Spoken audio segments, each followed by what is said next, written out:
Olá, meu nome é Bruno Rodrigues e você está no canal Filosofia Sem Rodeios. Quero trazer uma reflexão para você. Essa reflexão, na verdade, vem a partir de uma pergunta. Qual o seu preço?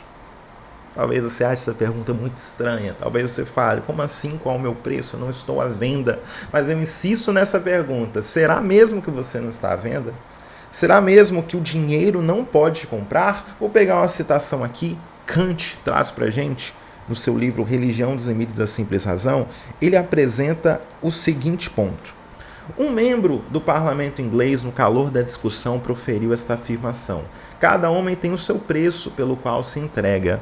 Olha só, essa é uma ideia, não é uma ideia que o Kant está defendendo, mas uma ideia que o Kant apresenta aqui sobre essa questão de todo mundo ter o seu preço. Será que você não tem um preço realmente? Vamos pensar o seguinte, imagina que alguém te ofereça uma quantidade de dinheiro para mentir sobre alguma questão. Uma questão que seja inofensiva. Pensa o seguinte, te ofereço R$1.000 para você mentir sobre um determinado assunto. Você aceitaria? Depende, acredito, né? Dependendo, talvez, se for uma coisa inofensiva, acredito até que muitos aceitariam.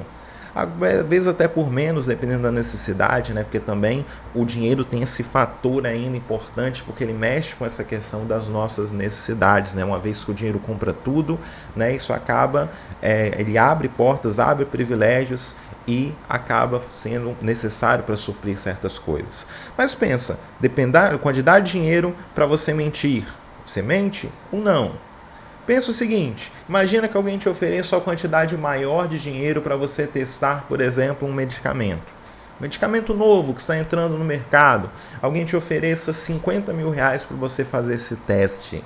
Talvez não aconteça nada com você, mas existe um risco. Esse risco está colocado ali pela empresa que te oferece esse dinheiro. Imagina essa situação hipotética, você aceitaria ou não? Aí talvez alguém possa falar, não, por 50 mil não, mas por 100 mil talvez eu aceite. Pensa como é que essa questão de como o dinheiro pode mexer com a gente. Agora pensa indo um pouquinho mais além. Por quanto de dinheiro você poderia negar seus princípios? Imagina que alguém te ofereça assim, R$100.000, por exemplo, para você negar sua fé, negar sua convicção, para você viver uma vida diferente, os seus princípios que você possui, a moralidade que você possui, o seu caráter. Por quanto você vende o seu caráter? Vê que muitas pessoas venderiam o seu caráter, os seus princípios, por uma determinada quantidade de dinheiro. Pessoas vendem de tudo, pessoas vendem seu corpo, pessoas fazem coisas que não gostariam de fazer em troca do dinheiro. Né? Então é interessante a gente pensar sobre isso, e eu quero trazer para a discussão um filósofo chamado Diógenes de Sinope.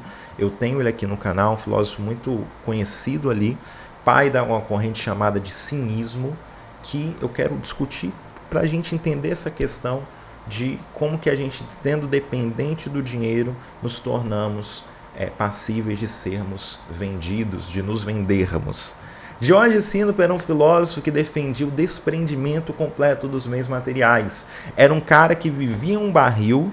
Qualquer semelhança com Chaves não é uma mera coincidência, porque existe de fato ali uma semelhança, uma inspiração, né, dita até mesmo pelo próprio autor.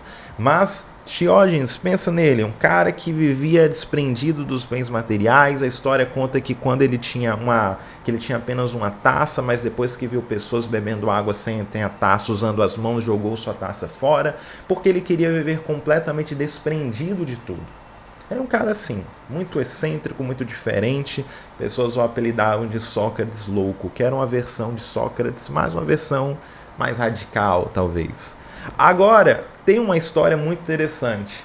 Uma vez Diógenes de Sinope atraiu fama para si graças ao seu modo de ver, tanto é que a pessoa mais importante do mundo viva no momento em que Diógenes viveu apareceu para conhecê-lo. Estamos falando de um cara chamado Alexandre o grande imperador ali da Macedônia. Chegou para Diógenes e falou: Diógenes, fala para mim, o que você quer? Eu posso te oferecer qualquer coisa. E ele, de fato, um imperador, poderia oferecer qualquer coisa a uma pessoa extremamente rica, extremamente poderosa. Diógenes, com um tom irônico, fala assim: olha, Alexandre, queria apenas que você saísse da frente do meu sol.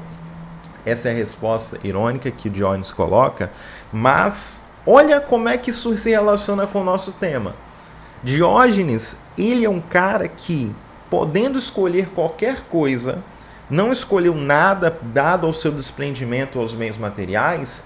Isso mostra o quê? Que ele era um cara que não poderia ser comprado de jeito nenhum.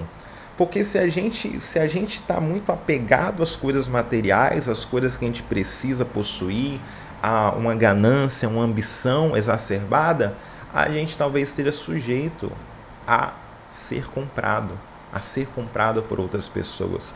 Muitas vezes, dado a ganância, dado o interesse forte que a gente tem por alguma coisa que queremos conquistar, muitas vezes podemos nos vender. E isso é uma reflexão interessante para a gente fazer. Diógenes era um cara que estava acima de ser vendido porque ele não tinha prendimento, não tinha um apego efetivo com os bens materiais. Então, reflita sobre isso, reflita sobre as coisas à sua volta, reflita sobre as suas metas e pensa: será que eu tenho um preço?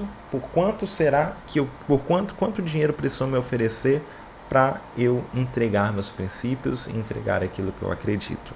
Espero que você tenha gostado dessa reflexão, espero que tenha sido útil para você. Sobre Diógenes tem um vídeo aqui no canal, se quiser se aprofundar um pouco mais dele, e trarei em breve outros vídeos assim com uma pegada um pouco mais abrangente, assim, de temas mais gerais. Espero que tenha gostado, deixe aí um comentário ou alguma coisa, por quanto você se venderia, deixe seu like por gentileza, compartilhe com pessoas e agradeço muito. Tamo junto, até a próxima.